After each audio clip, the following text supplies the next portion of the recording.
फर्क नहीं पड़ता कि आप स्कूल में पढ़ते हो, कॉलेज में पढ़ते हो। ये बहुत इंपॉर्टेंट है, ये बहुत हाईली इंटेंसिवली आस्क्ड क्वेश्चन है हमारे स्कूल के अंदर, फिर इंटरव्यूज के अंदर, फिर कॉलेजेस के अंदर कि प्रिंट फैक्टोरियल। ये फैक्टोरियल क्या होता है, किस तरीके से हम इसको प्रिंट करते हैं, एकदम डिटेल एक्सप्लेनेशन मैं आपको इस वीडियो में करके दिखाऊंगा। तो बिना कोई डिले किए शुरू करते हैं इस वीडियो को। Let's begin. सबसे पहले हमें यूजर से इनपुट लेना पड़ेगा ताकि वो एक फैक्टोरियल को जनरेट करे। तो सबसे पहले मैं एक इनपुट लेता हूँ a इज इक्वल्स टू के नाम से। तो एक इंटीजर का इनपुट लूंगा मैं यहाँ पे, enter number two generate it's factorial. Okay, इसके बाद क्या करें, मैं इसको एकदम क्लियरली समझाता हूँ। एक बार बोर्ड पे चलते हैं। फॉर एग्जाम्पल कि देखना मैं यहाँ पे क्या करता हूँ। मैंने क्या किया, ए नाम का एक वेरिएबल बनाया, यहाँ पे मैंने एक यूजर का इनपुट ले लिया। ओके, फॉर एन एग्जाम्पल आपको बता रहा हूँ। ओके, अब मैं क्या करूँगा, मुझे तो ये पता है कि मुझे फॉर लूप को चलाना पड़ेगा क्योंकि मुझे एक नंबर को बार बार प्रिंट करना होगा। पहले बार फैक्टोरियल का मतलब कुछ नहीं है। मान के चलो यूजर ने 5 नंबर दे दिया, तो factorial 1 into 2 into 3 into 4 into 5 करके हमारे का इसका आउटपुट दे देगा यहाँ पे। तो यही काम हम लोग यहाँ पे करने वाले हैं। तो ये सारे नंबर्स ना मुझे रीजनरेट होनी पड़ेंगी एक नंबर से। तो इसलिए मैं क्या करूँगा, मुझे फॉर लूप को चलाना पड़ेगा और वो जो लूप कितने बार चलेगा वो हमारा ए दे देगा। ए क्या है, हमारा यूजर इनपुट। तो अभी मैं क्या करूँगा, देखना सिंपली मैं एक फॉर आई इन रेंज मतलब एक फॉर लूप चला रहा हूँ मैं यहाँ पे। और यहाँ पे मैं क्या करूँगा, देखना मैं 1 से चलाऊंगा। एक्चुअली मैं 1 से चलाऊंगा। ओके, क्योंकि मुझे 1 इंटू करके मुझे एक्स्ट्रा नंबर चाहिए, राइट। तो मैं 1 से चलाऊंगा और ये लूप कब तक चलाऊंगा, यूजर के एक नंबर को प्लस करके। अब ये पॉइंट आता है कि हम लोग यूजर के नंबर को प्लस क्यों कर रहे हैं। अगर आपको रेंज फंक्शन के बारे में पता हो या फिर फॉर लूप को कभी भी चलाते हो तो आपको ये यूजुअली पता होगा कि अगर मैं रेंज करके मैं यहाँ पे देता हूँ 1 से लेके 5 तक, तो आउटपुट में लेके 1 2 3 4 ही आता है, 5 नहीं आता, राइट।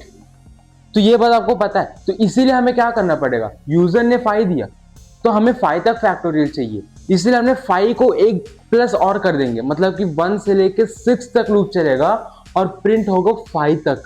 तो ये काम हम यहाँ पे करेंगे, इसीलिए हम यहाँ पे एक नंबर को ऐड करेंगे। तो इसको किस तरीके से ऐड करेंगे, देखना 1 a प्लस 1 बस।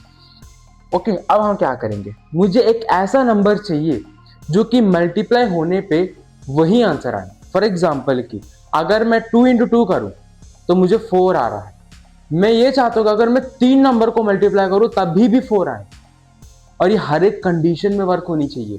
तो यूजुअली ये 1 से ही पॉसिबल होता है क्योंकि 2 इंटू 2 इंटू 1 4 होता है, 3 इंटू 3 इंटू 1 9 होता है। तो इस तरीके से तो मैं एक फैक्टोरियल करके यहाँ पे एक वेरिएबल बना लेता हूँ और इसको मैं एज डिफॉल्ट 1 कर देता हूँ। ओके, अब मैं क्या करूँगा, देखना मैं यहाँ पे लिखता हूँ फैक्टोरियल करके, मैं इसको एक वेरिएबल बना दिया हूँ।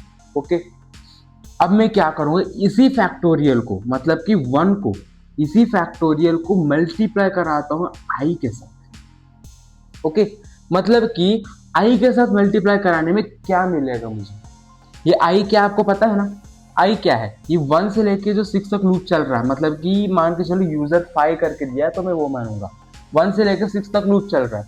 तो ये जो 1 2 3 4 5 जो नंबर्स है ना, ये नंबर्स हमारा आई है। आई एक वेरिएबल के जैसा हमारे फॉर लूप के अंदर काम कर रहा है, मतलब कि इसके वैल्यूज चेंज होते जा रहे हैं। ओके, तो ये होगा। इसके बाद क्या करेंगे, इसी फैक्टोरियल को मैं हमारे लूप के बाहर प्रिंट आउट करूंगा, मतलब कि बाहर आके मैं यहाँ पे लिखूंगा प्रिंट फैक्टोरियल करके मैं यहाँ पे अपना ये फैक्टोरियल को प्रिंट कर लूंगा। एक्चुअली ये नहीं, ये वाला फैक्टोरियल को। तो तब जाके हमारा ये फैक्टोरियल जनरेट हो जाएगा। अब यहाँ पे मैं दो बार फैक्टोरियल को इस्तेमाल किया हूँ, इससे थोड़ा कंफ्यूजिंग लग सकता है आपको। देखना, ये फैक्टोरियल के आगे मैंने इक्वल टू लगाया तो ये हमारे लिए एक वेरिएबल के जैसा बन गया। ओके, आपको पता है कि जब भी हम रिसेंट वेरिएबल्स को चेंज कर दे तो पाइथन वही एक्सेप्ट करेगा। पहले फैक्टोरियल क्या था, 1 था। अभी फैक्टोरियल क्या है, इस 1 को आई के साथ मल्टीप्लाई करने के बाद जो वैल्यू आएगा। ओके मतलब कि ये हो गया 1, ये मल्टीप्लाई हो रहा है किससे 1 इंटू 2 इंटू 3 इंटू 4 इंटू 5। तो ये आई है, आई क्या है 1 into 2 into 3 into 4 into 5। Okay so this was we generate the factorial. तो इसको मैं अभी आपको कंप्यूटर में करके दिखाता हूँ। तो चलिए एक बार कंप्यूटर स्क्रीन पे चलते हैं। तो जिस तरीके से मैंने आपको बोर्ड में बताया था इसी तरीके से हम यहाँ पे करेंगे। मैं यहाँ पे फैक्टोरियल करके एक वेरिएबल बना देता हूँ बाय डिफॉल्ट 1 करके, और मैं फॉर आई इन रेंज करूँगा यहाँ पे सिंपली, और मैं क्या करूँगा 1 से जनरेट कराऊँगा a+1 तक, क्योंकि मुझे एक नंबर एक्स्ट्रा चाहिए। उसके बाद मैं फैक्टोरियल जगह से एक छोटा सा वेरिएबल एस को बना दूंगा। ओके क्योंकि पाइथन के हिसाब से रिसेंट वेरिएबल्स को एक्सेप्ट करेगा, ओल्ड वेरिएबल्स को आउटपुट नहीं देगा। तो अभी मैं क्या करूँगा, इस फैक्टोरियल को मल्टीप्लाई कराऊंगा आई से, क्योंकि आई हमारा क्या है चेंज्ड वैल्यू है, मतलब कि जो भी लूप हमारे लिए जनरेट करके दे रहा है। ओके तो आई क्या हमारा 1 इंटू 2 इंटू 3 इंटू 4 इंटू 5। अब मैं इसको फाइनली प्रिंट कर देता हूँ एफ स्ट्रिंग लगा के, the factorial of A is factorial करके मैं यहाँ पे लिख दूंगा। तो अभी मैं क्या करूंगा देखना, आउटपुट चलाते समय इस प्रोग्राम को जैसे मैं रन करूंगा, मैं 5 करके इनपुट दूंगा। तो देखो ये बोल रहा है कि the factorial of 5 is 120। And you know one thing, अगर आप 5 इंटू 4 इंटू 3 इंटू 2 इंटू 1 करोगे तो आंसर आएगा 120।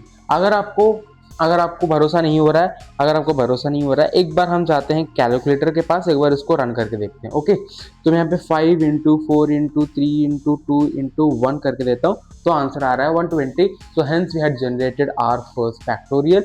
इवन दो अगर आप इनपुट में 5 की जगह 6 दोगे, अगर मैं 6 दे दूंगा तो 720 आएगा। अगर मैं चेंज करके मैं यहाँ पे लिखता हूँ 50, तो ये उसका फैक्टोरियल को जनरेट करके देगा, मतलब कि 1 into 2 into 3 into 4 into 5 into 6 into करके ये मतलब कि ये जनरेट करते जाएगा 49 इंटू 50 तक कैसे करते चले जाएगा। Okay so this how we can prepare the factorial. तो मिलता है अगले वीडियो के अंदर। Subscribe to this channel. Take care everybody.